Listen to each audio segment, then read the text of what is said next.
কবে বৃষ্টি আসতে চলেছে বাংলায় সেই খবর শোনার জন্য প্রায় চাতকের ন্যায় তাকিয়ে আছে বঙ্গবাসী।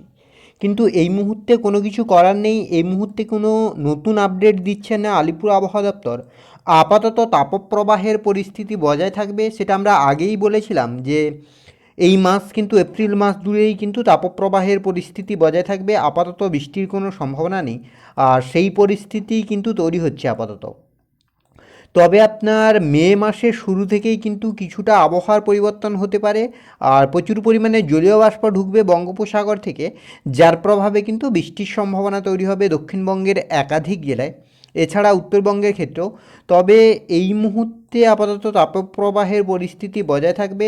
আজকের ক্ষেত্রে দেখতেই পাচ্ছেন 26 তারিখের আপডেট, যেটা হচ্ছে আপনার আলিপুরদুয়ার, কোচবিহার, জলপাইগুড়ি এগুলোতে কিন্তু হালকা বৃষ্টি হতে পারে, বাকি আপনার কোথাও কিন্তু সেভাবে বড় পরিবর্তন নেই।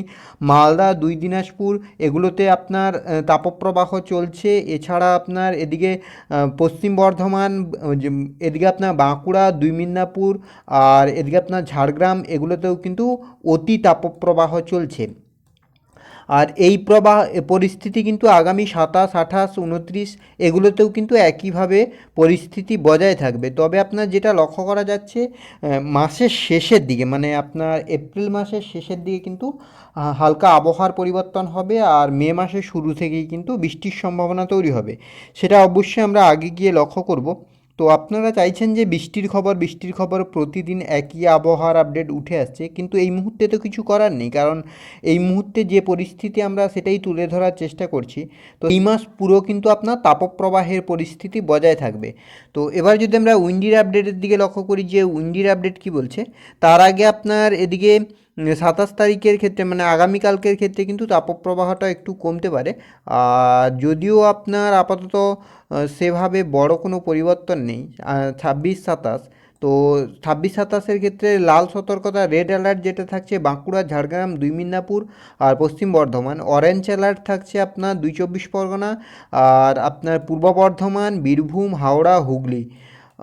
28 তারিখের ক্ষেত্রে কিন্তু আর রেড অ্যালার্ট যেটা সেটা কিন্তু থাকছে না। অর্থাৎ 28 তারিখ থেকে কিন্তু তাপমাত্রা কিছুটা নেমে যাওয়ার সম্ভাবনা রয়েছে, আর যার প্রভাবে কিন্তু আপনার কিছুটা স্বস্তির পরিবেশ ফিরতে পারে। এবার যদি আমরা উইন্ডির আপডেটের দিকে লক্ষ্য করি যে উইন্ডির আপডেট কি বলছে, সেক্ষেত্রে আপনারা দেখতেই পাচ্ছেন দক্ষিণবঙ্গের ক্ষেত্রে আপাতত আবহাওয়া সম্পূর্ণভাবে পরিষ্কার থাকছে, কোথাও কিন্তু মেঘ বা বৃষ্টির কোনো সম্ভাবনা নেই, আকাশ কিন্তু আপনার সম্পূর্ণভাবে পরিষ্কার থাকছে। এদিকে কলকাতা থেকে শুরু করে হাওড়া, হুগলি, 2 চব্বিশ পরগনা, দুই মিদনাপুর, ঝাড়গ্রাম, এদিকে আপনার রয়েছে পুরুলিয়া, বাঁকুড়া, বীরভূম, মালদা, দুই দিনাজপুর, এদিকে উত্তরবঙ্গ সর্বত্রই মোটামুটি আকাশ পরিষ্কার থাকছে, সেভাবে আপাতত মেঘ নেই।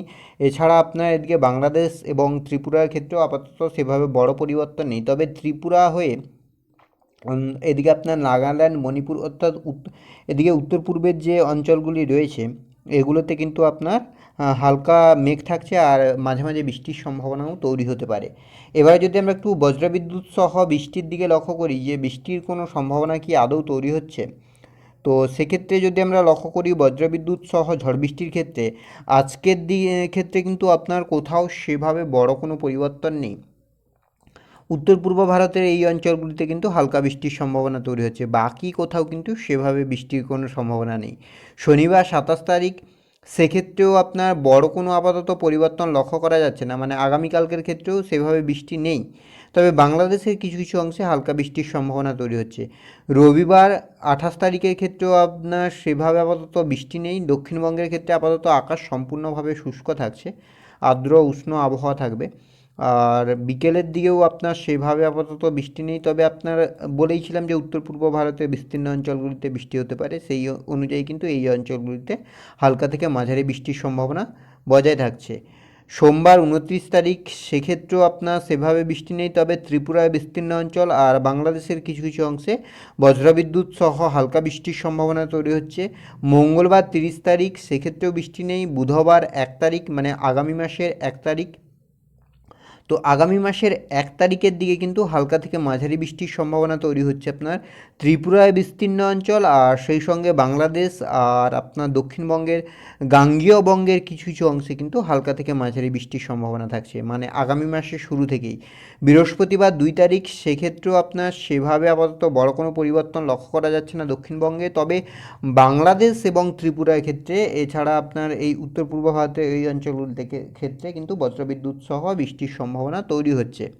আপনার আগামী মাসের শুরু থেকেই, মানে আপনার মে মাসের শুরুতে, মানে 2 তারিখ নাগাদ কিন্তু আপনার কলকাতা সহ দীঘা, কন্টাই, হলদিয়া এই অঞ্চলগুলোতে কিন্তু হালকা বৃষ্টি, তবে বাংলাদেশ এবং ত্রিপুরার ক্ষেত্রে কিন্তু ভারী বৃষ্টির সম্ভাবনা তৈরি হতে পারে। শুক্রবার 3 তারিখ, সেক্ষেত্রেও কিন্তু আপনার বিক্ষিপ্তভাবে হালকা থেকে মাঝারি বৃষ্টি ত্রিপুরার বিস্তীর্ণ অঞ্চলে, তবে দক্ষিণবঙ্গের ক্ষেত্রে কিন্তু সেভাবে বড় কোনো পরিবর্তন লক্ষ্য করা যাচ্ছে না।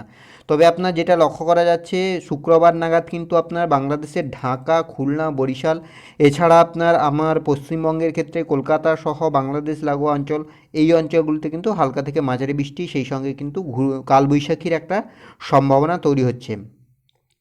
শনিবার 4 তারিখের ক্ষেত্রেও আপনার সেভাবে বড় কোনো পরিবর্তন নেই। 5 তারিখ, অর্থাৎ যেটা লক্ষ্য করা যাচ্ছে, চলতি মাসে এপ্রিল মাসে কিন্তু আর কোনো ঝড় বৃষ্টি নেই, তাপপ্রবাহের পরিস্থিতি কিন্তু একইভাবে বজায় থাকবে। তবে পরবর্তীতে মে মাসের শুরু থেকেই কিন্তু আবহাওয়ার কিছুটা পরিবর্তন হবে, আর সেই সঙ্গে ঝড় বৃষ্টির পরিস্থিতি তৈরি হবে। তো এই ছিল এই মুহূর্তের আবহাওয়ার আপডেট। পরবর্তী আপডেট পাওয়ার জন্য অবশ্যই আমাদের চ্যানেলটিকে সাবস্ক্রাইব করে আমাদের সঙ্গে থাকুন।